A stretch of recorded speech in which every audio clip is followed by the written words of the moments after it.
Hello, my name is Emmanuel Velasco. I'm the president of Great Lakes Bible College. I'm here with Roy Williams, our Board of Trustees treasurer at the Great Lakes Bible College, and Melba Bello, who is a financial planner, independent financial planner. Is that the correct term? Independent certified financial planner, yes. Independent certified financial planner. Well, today we're talking about the Generation to Generation campaign. I've already had a chance to hear a little bit from Roy about why planned giving has been important for him and for all Christians. Roy, can you just give us a quick recap of what are some of the main reasons why you think planned giving is important? First of all, I believe as Christians, we have a God-given responsibility to be good stewards of what we have been given and what we have earned from other sources. And Melba, I know that you've had a chance to work with a lot of clients who have done planned giving and have that in mind. What are some of the things that go through their mind? What are some of the reasons why they come to you and say, I'd like to do this, I'd like to do a planned gift? So generally, if it is a faithful Christian, it is already in the DNA of a faithful Christian to be a giver, a generous giver. For some clients who may not have that relationship with God, their reasons could vary from wanting to leave a legacy, or just to reduce their taxes, or just to be able to give back to the community. So there's a lot of reasons why people give, but mostly when they talk to me, they wanted to reduce their taxes. Now, Roy, I'm going to come back to you. So you have some experience as a certified accountant. Is that right? I'm a CPA. CPA is the official designation. Yeah. Okay. I'm going to get some lessons in acronyms today. Yeah, I have not worked extensively in taxes, but I have a lot of experience in investing and, of course, accounting and general management. Mm-hmm. Now, Roy, you've had a chance to see things from both sides of the table, as a supporter as well as being on the board. Why do you think planned giving is important for Christians and for the ministries that are on the receiving end? Well, I think Christians will experience great joy and satisfaction when they make a significant gift, because they know that it's being given for a very worthy cause. In the case of an institution like the Bible College, God's Word is being taught, and people are experiencing Christianity in their lives, and there's great joy and satisfaction in seeing that happen. And it may not all happen in your lifetime, but you know that there are faithful people that will look after your gifts. And Melba, one of the things you said was that some people come to you just thinking about tax benefits for right now. Have you had any experiences where working with the families afterwards, you saw some of the after benefits? Are you talking about like estate yes, planning? Sorry, specifically around legacy estates. planning? Yeah. Yes, there are a few cases, not a few. The magnitude and the effect of the planning is mostly felt, especially for high net worth people with businesses and a lot of investments. But it doesn't prevent the planning to involve, even though you're earning minimum wage as of the moment, if you're just starting your career, because the government encourages philanthropy. The government encourages giving through tax reductions, through tax benefits. But for Christians, as Roy alluded earlier, there's an added incentive, not so much on the tax benefit, but on the qualitative effect of the joy of giving. Yeah. And we as believers, of course, we know that God multiplies those benefits. Mm-hmm. But as a planner, we are going to work on the numbers and show how it would benefit future generations, because there are tools, like Roy was saying, you're doing it today to impact today's ministries and churches and institutions. But what we are doing today, there are tools where it could benefit future generations and will also benefit the heirs and the inheritors. Right. So what I'm hearing from you is it could be a spiritual win. It could be a win for the family. Mm-hmm. It could be a win for the future generations of the church. Yeah. Well, that's kind of why we really put together this generation to generation campaign. That idea is that we've been blessed, even if we think about ourselves, we've been blessed by previous generations. If we think about the blessings that they've left spiritually for us, as well as financially. I mean, we're sitting right now at the Strathmore Boulevard Church of Christ building, and it's been around 100 years. And so to think those Christians that were here 100 years ago, they're not here anymore. Yes. We're able to be here together because of what they did for us in previous generations. So, thank you so much for being part of this program, this campaign that we're working on. I really believe that it's going to have an impact, not just for the folks that are here today, but for generations to come. We're going to start to talk a little bit about some of our specific tools. And so, Melba, maybe you want to read out our disclosure statement.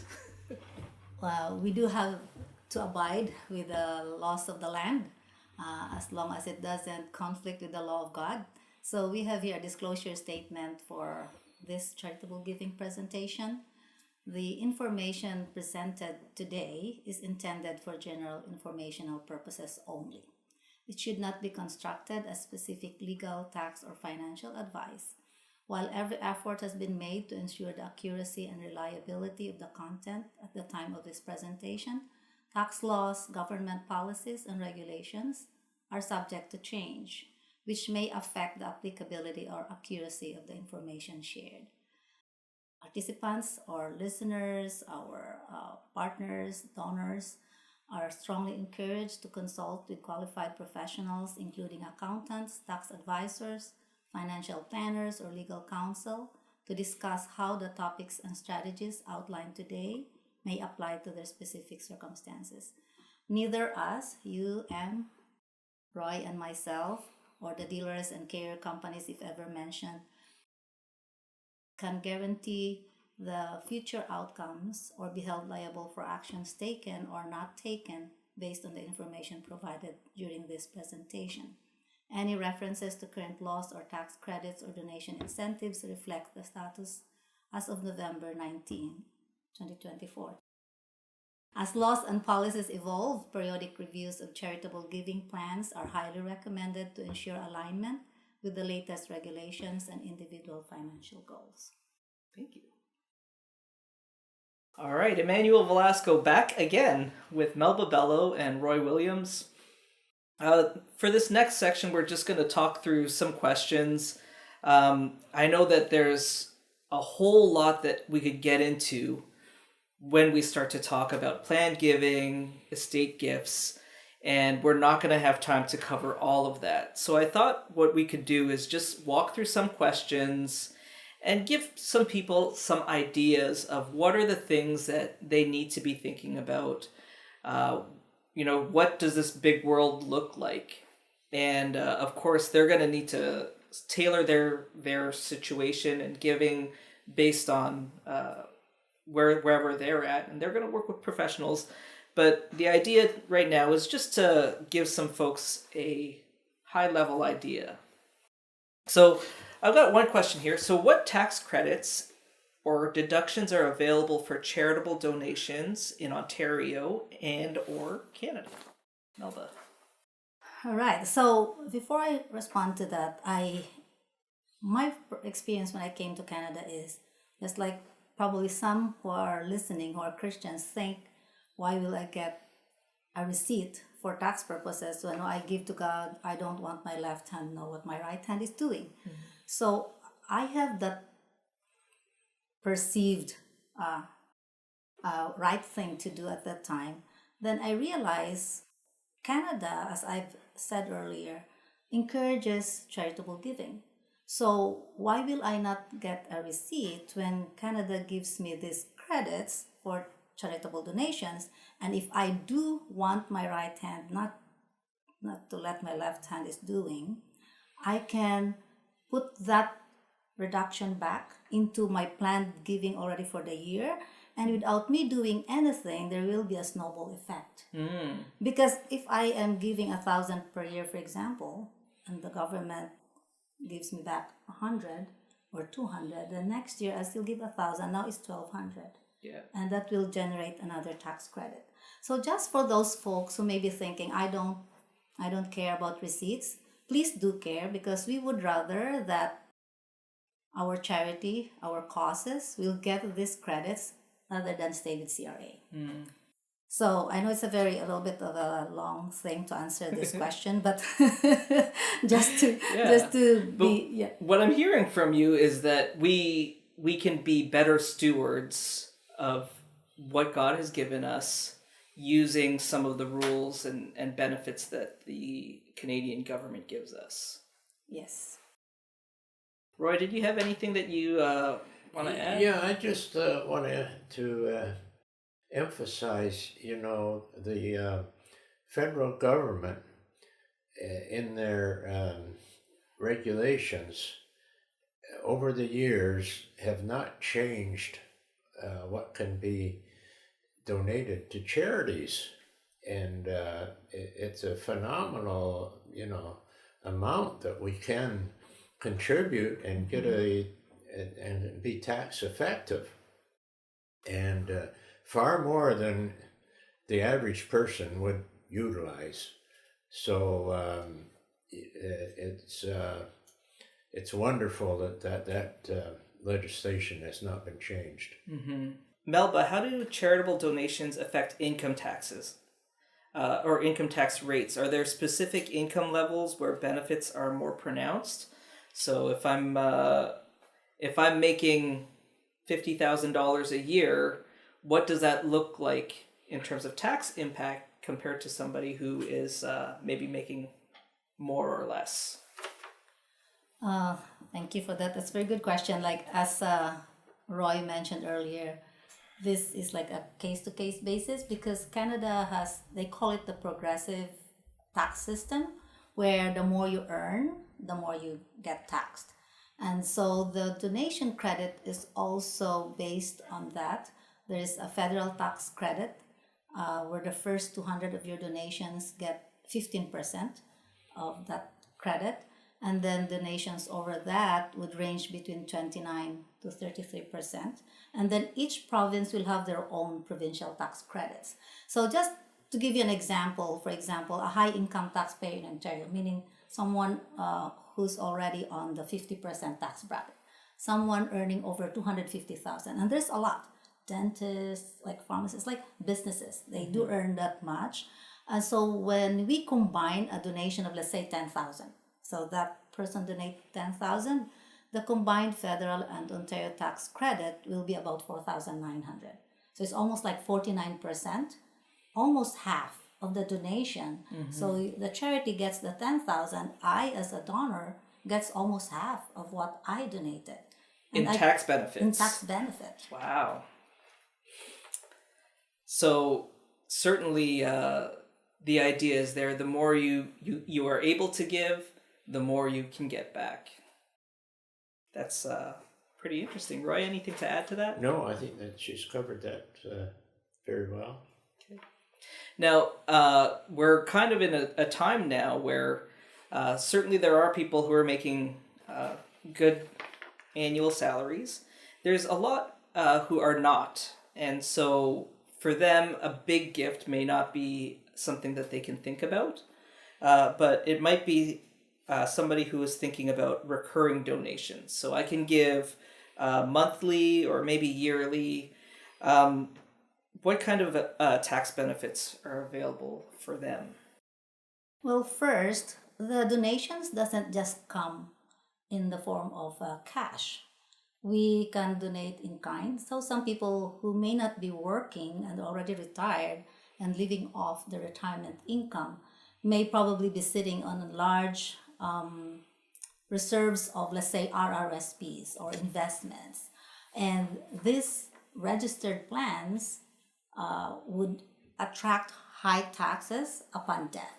So if there is proper legacy planning, they will help both the donor and the causes, the charity.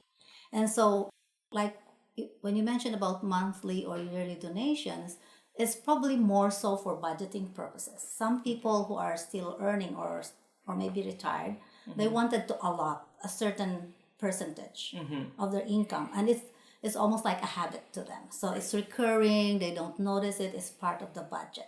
So it's easier for them to be more generous and charitable rather than thinking, let's say at the year end, oh, I need to give 10%, 15%, whatever, and it's a big chunk. And so it's a lifestyle decision. And so some people may just give monthly, and yet when they have bonuses at the end of the year, they may decide to add more. So there's no set rule on whether you give monthly or yearly. The credit only changes upon death. So when there is a death, and Roy can probably discuss more on that.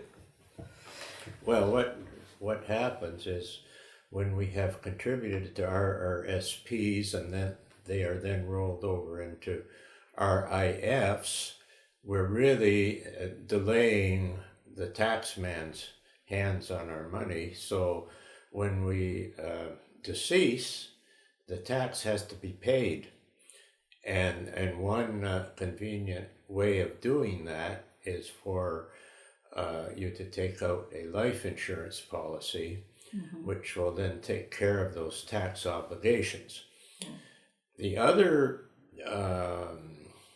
method, which is very efficient, in the case where people own securities or stocks, they can donate those to a charity, and there are ways to do that, and you automatically avoid paying any capital gains tax, plus you get a charitable donation receipt, so you get a double benefit.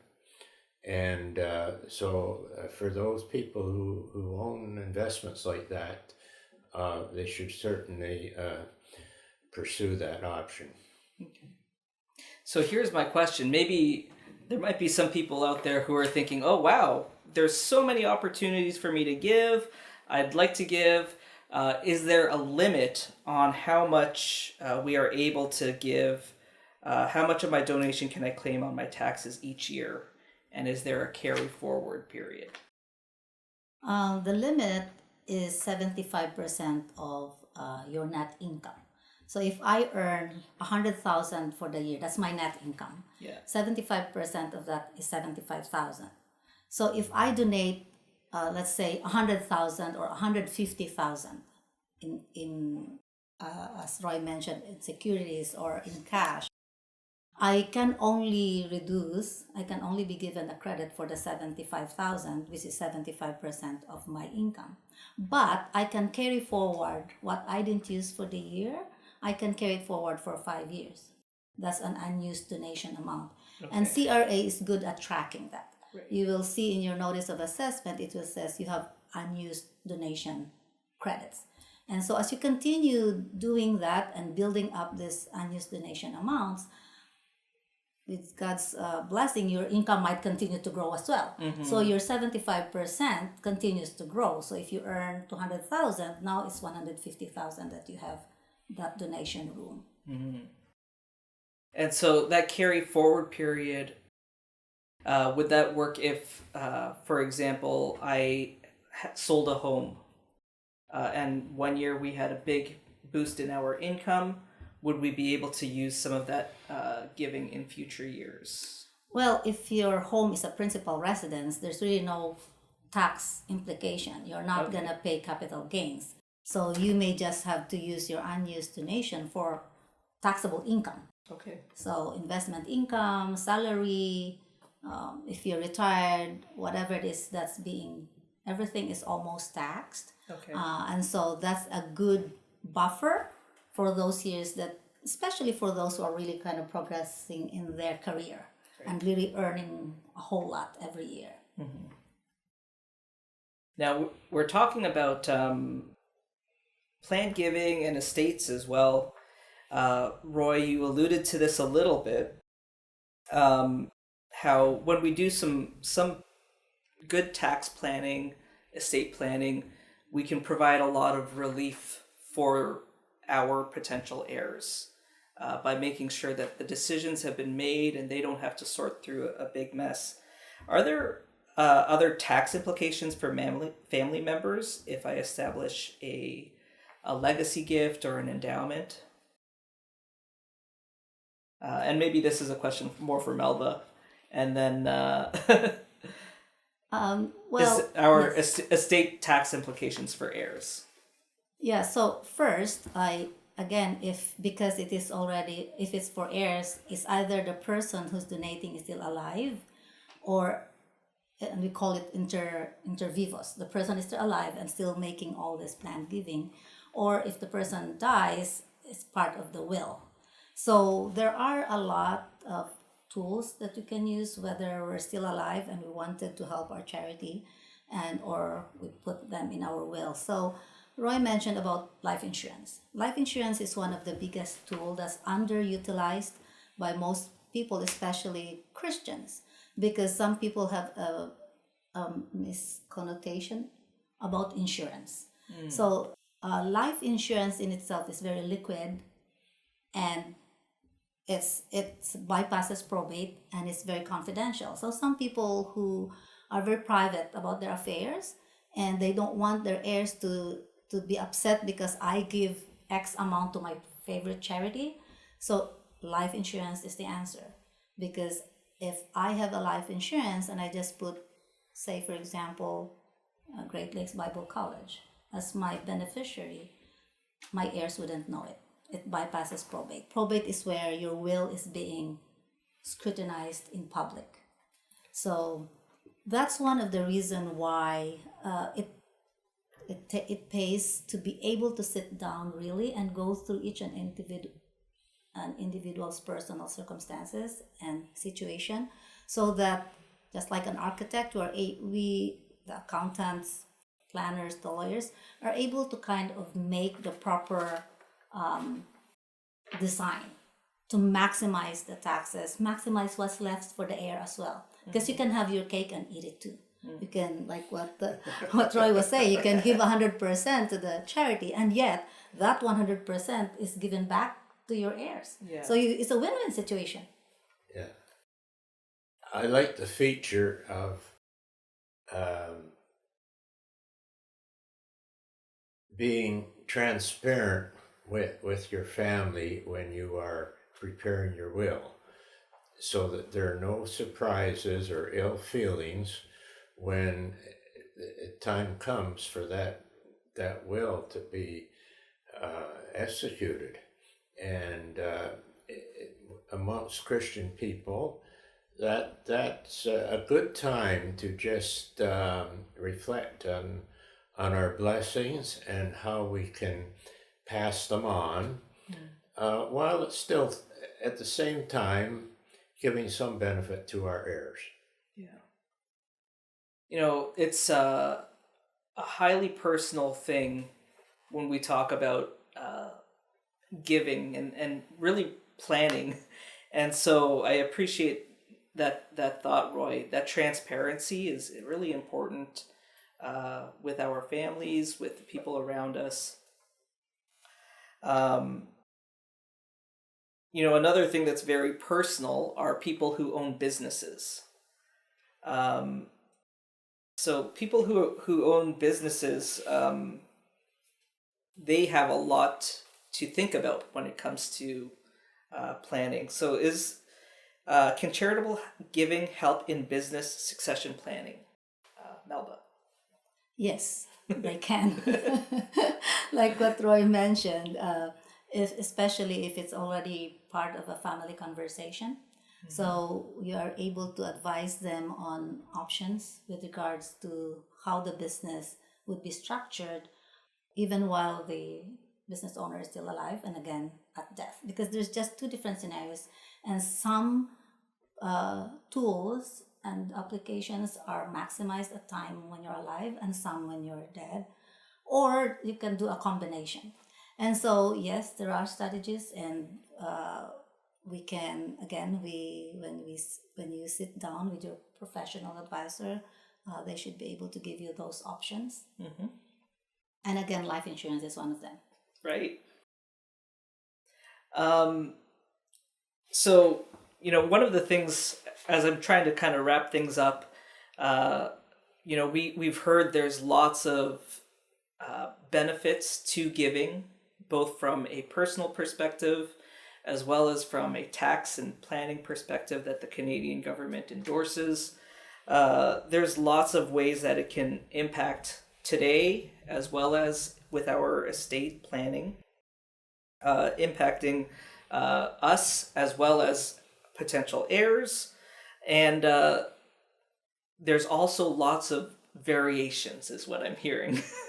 And so tax planning, giving, all of that really needs to be tailored based on the personal situations of those who are involved. So if somebody is kind of listening to this and they're thinking, what do I do next? What would the next steps be?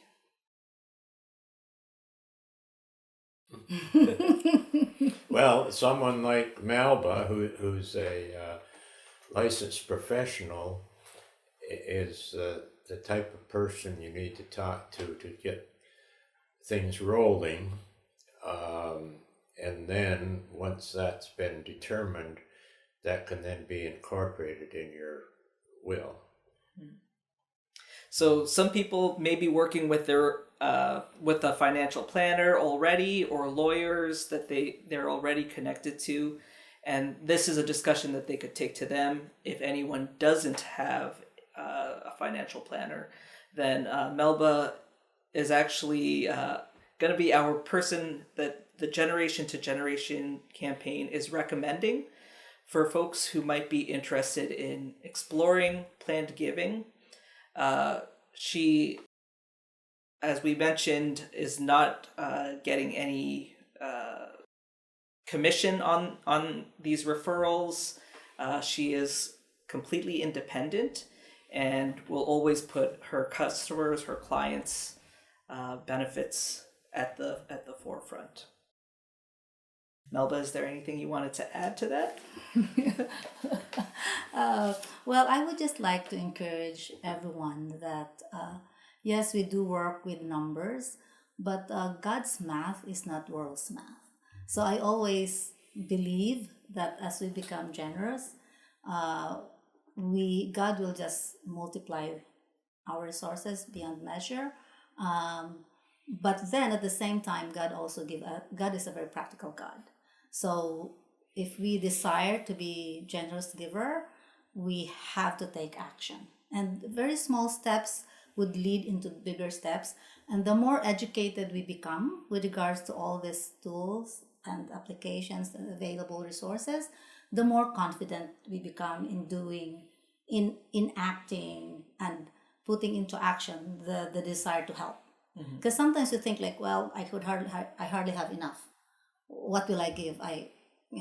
But then it might be a matter of just sitting down and really looking at our finances and not being afraid to know that there may be areas in my lifestyle expenses that I could get away, I can reduce to be, if there's really a desire to help. Because I know there's a ripple effect in terms of benefits. But you did mention about the spiritual joy, which we cannot quantify. So we have to instill that desire to be a cheerful giver. Right. And once you have that desire, then you can act, and then you can ask help. Thank you. Well, Roy and Melba, thank you so much for being with me. Thank you for having us. I just want to make a concluding remark that I've really appreciated being part of this conversation, to share and to encourage people in our planned giving. Thank Thank you. you. Thanks.